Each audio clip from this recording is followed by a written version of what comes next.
Hey everybody, welcome back to A Wave Blue World's Mom and Pop Comics Talk, where we talk everything comics from co-parenting to co-publishing and everything in between. We are your comics parents, Wendy and Tyler, Chintanner, and we've got a great show for you this time. And I'm just trying to make sure that we went live. Um, as I say, we got a great show, and I'm trying to figure things out.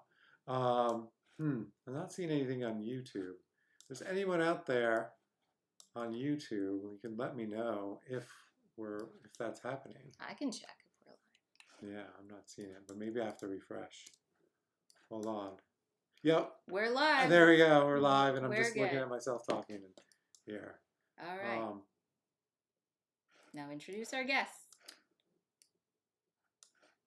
All right. On the show today for Deadbeats 2, we have joining us Regine Sawyer, Sharon Lee de la Cruz, and Claudia Aguirre. And let me bring everybody on, and I'll have them introduce themselves. Boom. All right. You guys are now on the screen.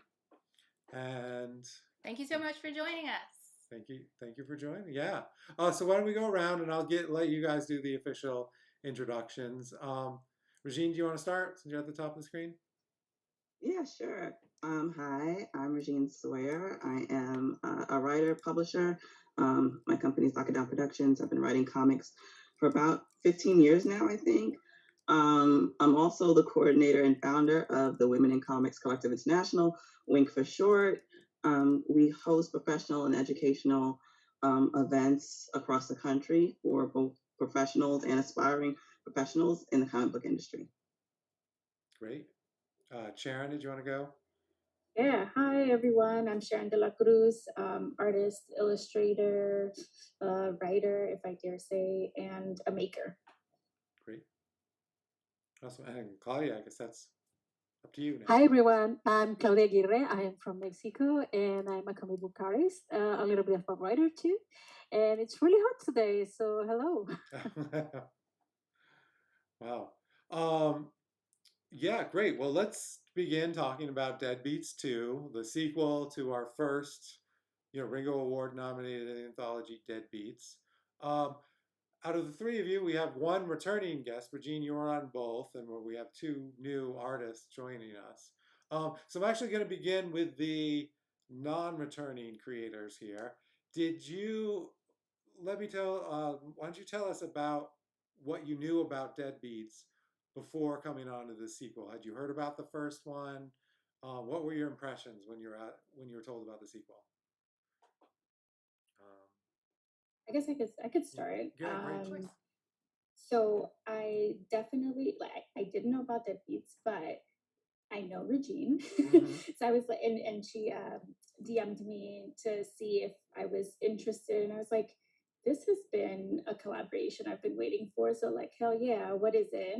And I never have time to do anything, but I was like, when you have to make time, I was like, all right, let's make the time to do it. So I knew, then from there I researched and I read the script and I thought it was pretty rad. So I definitely hopped on after that. Excellent. Yeah. Claudia, what do you think? Had you heard about Deadbeats before? The first one? I was actually on the last one too. I'm sorry. I was in the previous one, yeah. I was in the story with Sabrina, the one about the girl who went kind of crazy because she wanted to do all of the things in her band herself and started mutating into a monster. So that's the one I did. Okay, yeah. Sorry, I remember now. I don't know. It keeps surprising me we had as many returning creators as we did. So I'm sorry, I forgot. Yeah, it's really fun. I keep getting invited, and I always say yes. I love it. Well, that's great. Thank you for coming back again. Yeah. Oh man, it's all right. So that answers that question. Well, then let's sort of segue that into our returning creators, since we heard from Sharon about that. What was so Regine? We'll go to you now. What were you thinking when you got asked to do Deadbeats again after having done the first one? Did you think, oh, here's a chance to do something new? I don't know. You just go ahead. What were your thoughts? What did you think? I was really excited because I really like the brand of Deadbeats, like that series. It's so much fun. I was a I was a big fan of Tales from the Crypt. um, the TV show initially, and then later on, discovering the comics and so forth from EC Comics. I just love that format of storytelling, and so to do it again, I just jumped on it. I love it. I love music. I love the shopkeeper. I love the shop. So I was all there for it to do it again. I love it. Wow, fantastic. Yeah. And what did you try to vary up the story? What did you think?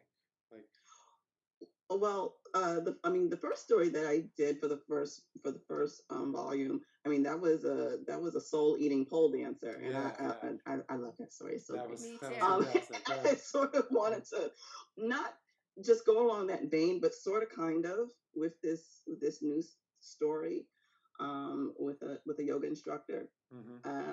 I'm not necessarily a gym head, but I'm definitely sort of like a yoga head and exercise head. I do pole fitness, so I'm into all that. And our playlists are very important to us. And we find that it's really important to have that. So I wanted to expand upon that feeling and that premise of this is my playlist and it's very important, and I want to make sure that everything's tight. I want to make sure that the machine I'm using is tight. So I wanted to incorporate that aspect of, I guess, my life with this story. And the name of your story is Ghost Machine, is that right? Yes. Yeah. Oh, it sounds really interesting. So Sharon, what did you think? You mentioned being excited when you saw the script, but in terms of the content that was in there and music and horror, what kind of things jumped out to you that made you want to draw this? I mean, MP3 players, right? Like, I was like, okay, where are we? When I read MP3 players, I was like, okay, I see what vibes we're going for. And just kind of like also the magic of old school machinery, or the things that you used to play with that, like, I know that I have a drawer of just like electronics that I kind of. Oh, she froze. Did we lose Sharon a little? All right, let's see if she comes back. All right, well, Claudia, why don't we move to you? And since you're working on your second one, so your new one now is called In the Band. You're working with Jody Hauser. Yeah, I'm working with her story. It's pretty damn rad. I actually like it because I've been getting monster stories lately, and it's really, really cool. That's my favorite thing to draw, really. Is monster stories? Yeah. Wow. I love monsters. I love creatures. I love fantasy. So I just like mixing everything in with music and fun stuff. It just speaks to me. The monsters speak to me in a way. Nice. And which one had more monsters in it? The last story in volume 1 or this one? Well, there are different kinds of monsters because I think in Sabrina's story, which is like it's more or less like the ambition of the character is feeling her transformation into a monster. So it's basically the way she reacts to rejection, and this one's like a little bit more in your face. And I like both. I like both ways of expressing this kind of emotions. So I'd say they're on the same level. Speaking of monsters, but I'm loving both really. Great, yeah, that sounds good. And you both have expressed how you, and we'll see if Sharon is able to rejoin us. But you said you both really like the theme of Deadbeats, and you've done 2 now. What is it about anthologies? They must have appealed to you to some degree to be on 2, not just this particular theme. What do you like working on anthologies? It's a shorter story versus longer one. What's the main appeal, I guess, for working on an anthology? I think for me, it's the challenge of doing like a full, well-rounded story in just a few pages. So anthologies give me a chance to like challenge myself because in the past I have been very long-winded. So this gives me opportunity to be, clear, concise, in a shorter format. So I love to do anthologies throughout the year. It gives me that practice as well as, oh, this is a new product, a new story that absolutely can, you know, be expanded upon maybe at some point, but you know, the core story, the core feeling is here. That makes so much sense. Yeah, totally. And hey, Sharon, welcome Sharon's back. The internet is so sad. Sorry about that. That's all right. Just if it drops, you just log back in. We'll just keep the conversation going until you're able to come back in. You're fine. Our microwave makes our internet crap out. So, you know, we know. Yeah, it's very weird. Our haunted microwave. I should have done that in Deadbeat. Exactly. It's not a musical instrument. Next, we'll do haunted appliances. I'm sure there's plenty of room for that. So Regine was telling us about writing an anthology as opposed to a longer thing. And now both of you are artists. Do you feel the same way? Does it have its own unique challenges, or are you just like, oh, only 6 or 8 pages instead of 22 or whatever? Sharon, do you want to, what do you? Yeah, before my internet goes out. Yeah. I want to say, no, I think you would think that it'd be relieving, but it's actually not. And I'm like, okay, how do we make sure that these lines make sense, that it's the bang that the writer wrote down, right? Because I could see Regine's process also, right? I was like, okay, this is how she wants someone to navigate to the like next beat, you know? And so I wanted to make sure that visually that was happening. And so it's, you know, it's a little bit nerve-wracking, right? When it's not your writing and you're like, okay, this person has a vision. How do you make sure that that vision like comes to life? Yeah, it's a little bit more pressure to do in a shorter story, because longer story you can develop the characters, things like that. Yeah, Claudia, what do you think in terms of an anthology versus longer? Well, I want to echo everyone's thoughts on that. It has its challenges. I'm used to doing stories over 200 pages, and the sagas, smaller sagas like I don't know, 60 pages for a little story, but they're they're for me they're easier to do because you can extend the amount of information you're showing people. With anthologies, you get to show and not tell. So a lot of it ends up in interpretation and subtext. And I like that people can interpret whatever they want to with the stories we're giving them and with the little information we can give visually and with dialogues. I like that about anthologies, so I always say yes to them because it's a challenge. It's different, and I love doing it. Yeah, well, we appreciate you always saying yes. Then, so we'll just sign you up for the next one. Well, Claudia's in. You know it. You know it. Excellent, perfect. Well, good to hear. Oh man, so I don't know where else. You have some more questions that you want to ask them? We'll get into process. Yeah, let's get into process. Yeah. So just mention and so I'm just curious, actually, Sharon and Claudia. I know you draw. Have you written your own things? Sharon, you're the seeds one that you did, the wild seed. Yeah, I'm a wild seed. Yeah, so that's a graphic graphic novel memoir, and that was my first like long form writing, which is also nerve wracking. So I understood what the vision is when you write and like how you want that to translate visually, but then also visually, you know, in a long form, you can play, you know, like they're longer beats, or you're just, you know, or you can like I think to Claudia's point, like you can refer to like something visually that happened like 50 pages before, you know, and play in that way, or like sneak little like subtext visually. But here it's 8 pages, and you better, you know, you hit those beats and live your life, right? You know, so it's a little, I feel like it's a little harder. Yeah, totally. Claudia, have you done anything that you've written? I know I'm familiar with working with bags a bit and things like that. Have you written? Yeah, I haven't written anything professionally speaking. I started writing my own comics and doing my own stuff like years ago when I started my career. So I basically used that to, you know, to show people that I could do the works. And I actually was my first big job was coloring comics. So I'm normally someone who prefers to draw comics.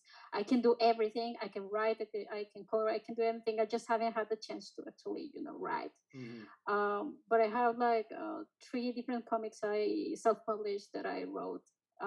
Haven't been able to write in a while because I'm really super busy.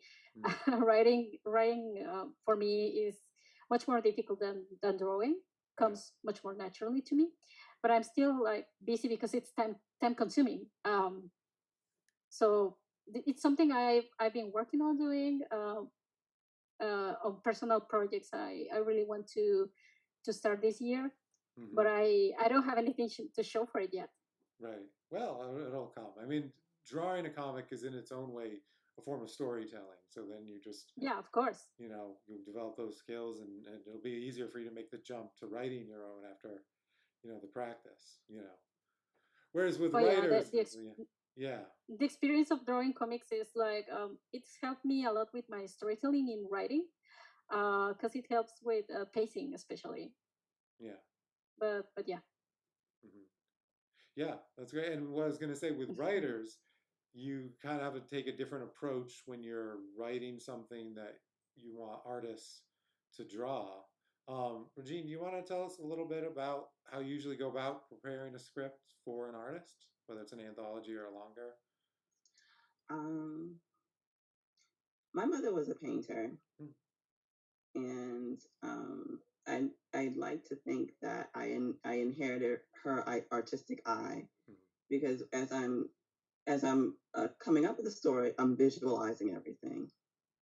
And so generally when I'm coming up with something, I take a lot of notes. As things come to me, I just write the notes down. I write a playlist for I have a playlist, a song playlist for every story I have. And I allow that to really help me with my creative process, and it does. So as those images come to me, there comes the story. And so I see it very much like in panels, in from one scene to another. So when I finally sit down, that's exactly how I write it. But when I'm writing, I bear in mind the page turn. I bear in mind like what's important that I think is important for like the reader to see. And I mean, if the artist I'm working with says, Regine, I think this will be better, I'm like, show me. I want to see it. Most of the time I say yes. It's very rare I ever say no. Like, I like it, I feel you, I'm with you. And generally, for the most part, like after I've written the piece and an artist has the script and starts drawing from it, a lot of times they even if like maybe they haven't gotten to the next panel yet, they're like, wait a second, like I kind of saw it the way you saw it. I'm like, oh, okay, all right. It's like, okay, we're in tune. I like it, I love it. But I always just keep that in mind of like, okay, what should the next be? What is the most seamless thing that it can be for like for the reader to get immersed into the story. So my mind is always about that, like what should be next for the reader. If that makes sense. Yeah, makes no, total sense. That's exactly it. Yeah. So Sharon, when you were working on her script, did you feel like you had a strong sense of what she wanted visually? And yeah, there was definitely a flow that I saw also, and I was like, oh, I could see how, again, like how someone is flipping the page and what the bang was, right? And it made sense with like how many panels were on a page, or also they're like, I think there are 3 different like big splash pages, in that 8-page, in 8 pages. And I was like, okay, this is the bang, right? Like, this is where you want someone to like open up and say, oh, something's wrong, like that MP3 player. Oh, like, so I could definitely see the flow for sure. No, that's great. Yeah. Claudia, what was it like working on the script that you got? We don't have Jody here, but I mean, I'm sure we're not going to say anything bad. But in terms of the kind of script that you got, did you see the visuals clearly, or did you talk with Jody at all about what to get some sort of direction? I didn't need to talk to Jody because her writing is extremely clear on what's happening. So I have a really easy time, just reading it and seeing it in my head. So since I don't know what kind of where I'm going to be in the anthology, I just want to surprise people with the storytelling. And the splash pages are actually really really cool because they're just the big reveals, and I don't know if I'm spoiling anything, but it's like super gross and cool and exciting, and I want to everything must flow in a way that's just stressing you out. Yeah. So uh, that's what I'm trying to do, especially with this story. Jodie's a fantastic writer, so I have absolutely a lovely time reading her script. And so far, I'm actually working on it right now because I've been super busy all day. But so far, what I'm doing, I'm really proud of. Oh, great. Yeah. That's a really interesting point you bring up about stressing the reader out. So when you're working on stories for an anthology or for a series that's horror based, what do you feel like is the difference in your process to stress out your reader, to keep that tension up in a way that's different from the kind of tension that might be in a dramatic script? Well, in this particular case, I can't extend myself with any kind of unnecessary shot. So I have to rely on the character, reacting to things happening around her. So the things she's reacting to should be like you can't see them, but you cannot see them at all. Like it's there, and it's there, and it's stressing the character out. So I'm trying to make readers get into the scene, make it claustrophobic, make the cameras like super close, and trying to get inside her head.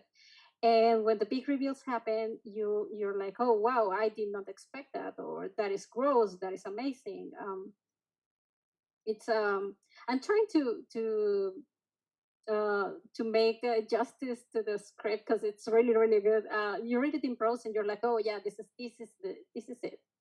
But I want to make it visually what Jodie's trying to say there. So the way I'm trying to stress people out is making the character so stressed out that you can feel it yourself. Mm-hmm. Yeah, that's very cinematic. Mm-hmm.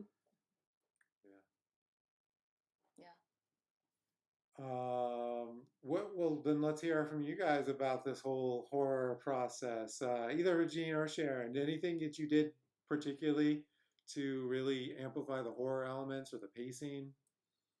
How did you go about trying to scare people? Yeah, like how do your horror strategies differ from your other story strategies? It depends upon the story. I, you know, I like to do two things: make the reader too comfortable, and I think with Ghost Machine, we initially make them a little bit too comfortable. Mm-hmm. Like, oh, this is gonna be cute. They're doing yoga. Like, it's gonna be tight. It's wonderful. No, it's not. And I think for the first story, for the first volume of Deadbeats, it was more like like straight off the bat that something's wrong, and you're sort of being lulled. Like the whole time, you're just being lulled.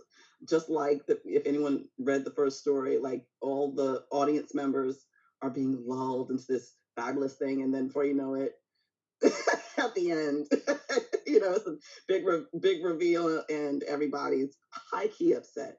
So I like so to you sort do of bait and switch.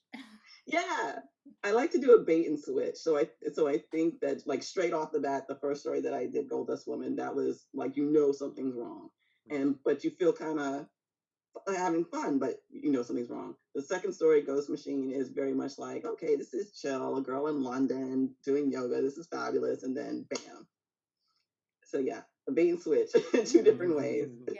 Yeah, and for me, I think I was like definitely relying on color a lot here.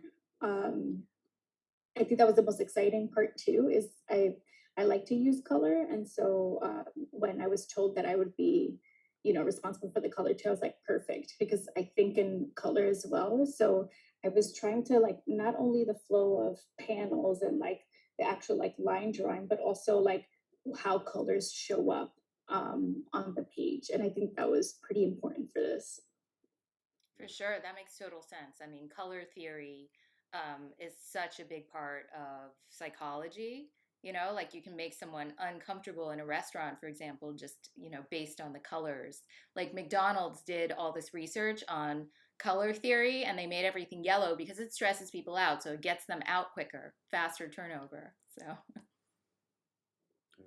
And Claudia, you said you started off as a colorist, right? Or, at least that's what the jobs that you were doing at first was coloring. It was actually Kim and Kim. Yeah. Like I had been doing a little coloring on the side with my friend Eva Cabrera, who is also on the anthology. Yeah. She used to draw and I used to color, so we would split whatever money we got making children's book and children's comics. And we got the email from Max that she wanted to do a comic about these really cool bounty hunters. And we said, oh yeah, let's do it. And since the whole team liked Eva's designs and everything, so we went with Eva's art. And I started coloring that, and I got a bunch of different coloring gigs after that. Mm-hmm. And that's how I started in comics. It's been really fun. And I assume you're coloring your own story for Deadbeats too? I am, yeah. Yeah. Have you ever had someone else color your work? I did once, but it was because it's a kid's book from a different franchise, and I have no control over that. So I just drew the things, and the colors did the work. And I think it was a great job, but I prefer to do my own things. Yeah, that makes sense. And what about in Deadbeats too? Was there much that you did with color that you can talk about that? I haven't done the color yet, but it's gonna be really stressful, and I really like to do these red accents during peak scary times. So I like to push a little bit of red and sanguine ideas in the last pages. I play a lot with color because my colors tend to be like super bright. I'm just using it to lure people into thinking everything is safe, but it's actually really horrifying. Yeah, these sound great. I can't wait to see them. So I know yours is on the way. Sharon, did you finish yet, or they're turned in? Good for you. All right. We like that. Hi, Mark. I'll turn it. I'll go into the Dropbox and check them out. Nice. Excellent. Yeah, we're really excited that this is coming together. There's been just some amazing creators on it. Stories that have been coming in look fantastic. I can't wait to see the rest of them. Is there any last thing you want to say about your story, or what readers can look forward to? A little tease about what to expect. It's okay to give. You don't want to give too much away, but a little bit, just that, like Claudia said, gross and exciting. But anything else that you want to throw in there? No? You don't want to give too much away. That's okay. I have a question, though. Okay. So, I mean, I think it's pretty obvious from looking at our 4 screens that apart from this guy here, we are 4 people of color in comics, which is an unusual thing. And I know that in terms of my work as a woman of color, I absolutely wear my social activism and literary activism on the page. So I want to hear from all of you about your experience as people of color in the industry and how you bring that to your work, or whether you bring that to your work. So anybody can go first. Yeah. Regine, I mean, I always bring it to my work because this is what you get, It's like you will get high key melanated people on the page. Like that's absolutely happening, but not just what we look like, but our culture. the things that we just do as a culture, especially as a Black woman. One tidbit would be for Ghost Machine. I mean, our character, our main character, you know, there's one point where she's like getting ready for bed, and she runs out to her hotel room, and she's wearing a hair bonnet, you know, keep her hair nice and tight, nice and cute when she wakes up. You know, it's little things like that that are important. The things that we just do every day that like folks who are not of our culture will notice. And it's just super simple as that. Just having those little notes. And most of the time, I know for me, it's not even necessarily conscious. It's what's natural to my experience. So you just add it. It's not for fanfare. It's not to be cute. It's just what it is. I go to sleep in a bonnet. Like that's it's like that's it. So this particular character, yeah, that's a part of her natural thing. So yeah, I can't help but not to add those aspects to myself or my friends or family members onto the page. It's just everyday life. Oh yeah, Everyday life for me. representation of authentic lived experience is like really key. It's really important. Yeah, and speaking of bonnet, I actually noticed when I sent in the first draft that something happens with the main character where she could possibly not have her bonnet on again in the morning time. And I was like, oh no, this is staying.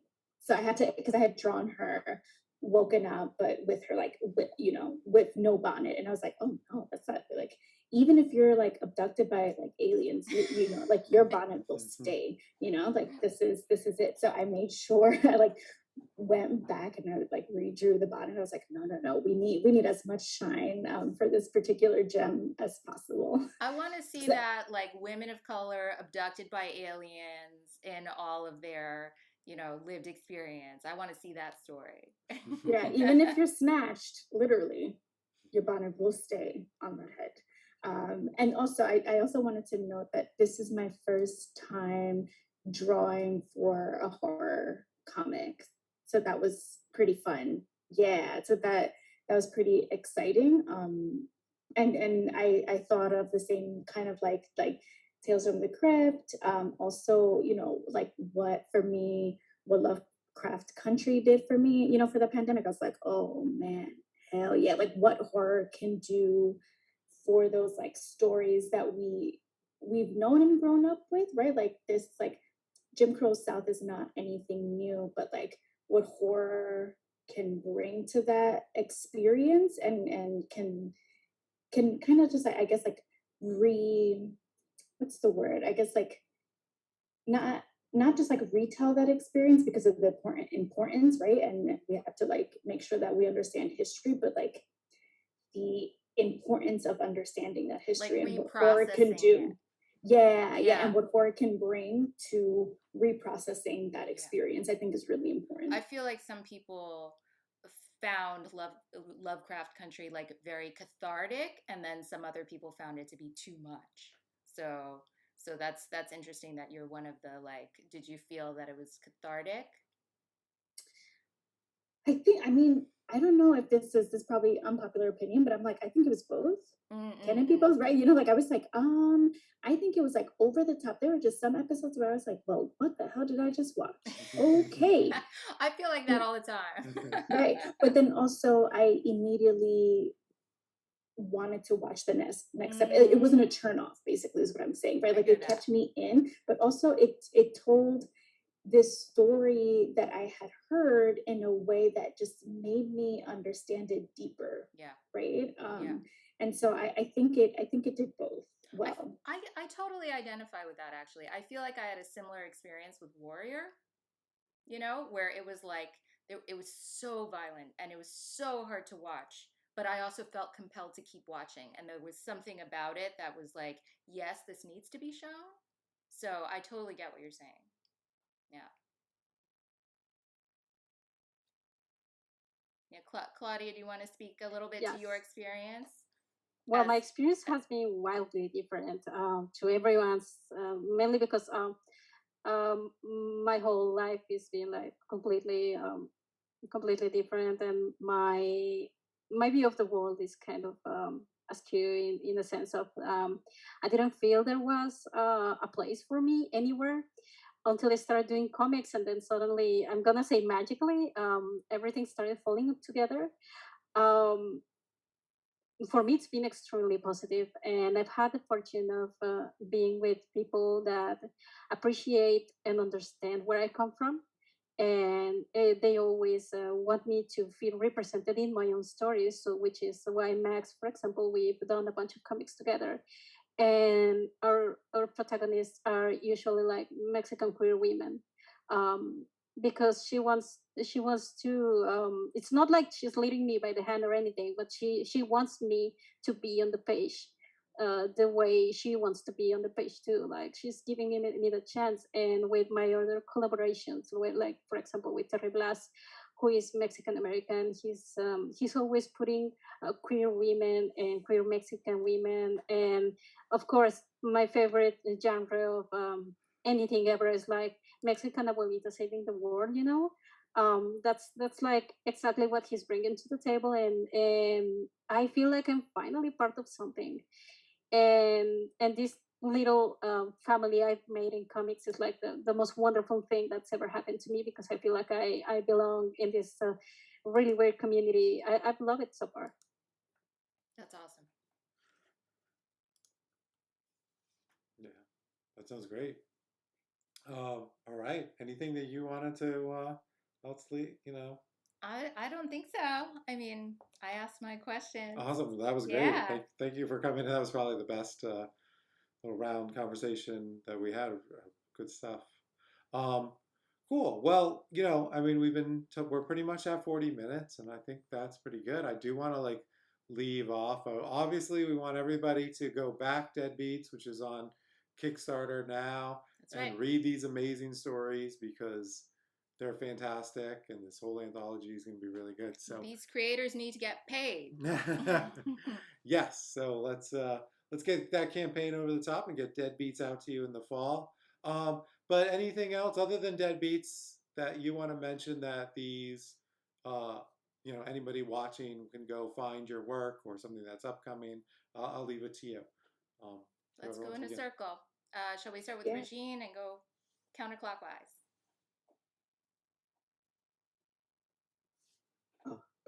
Trying to find my way off mute. Okay, so what are the things? Well, Wink is hosting a creative conference, Wink Creative Conference, next month.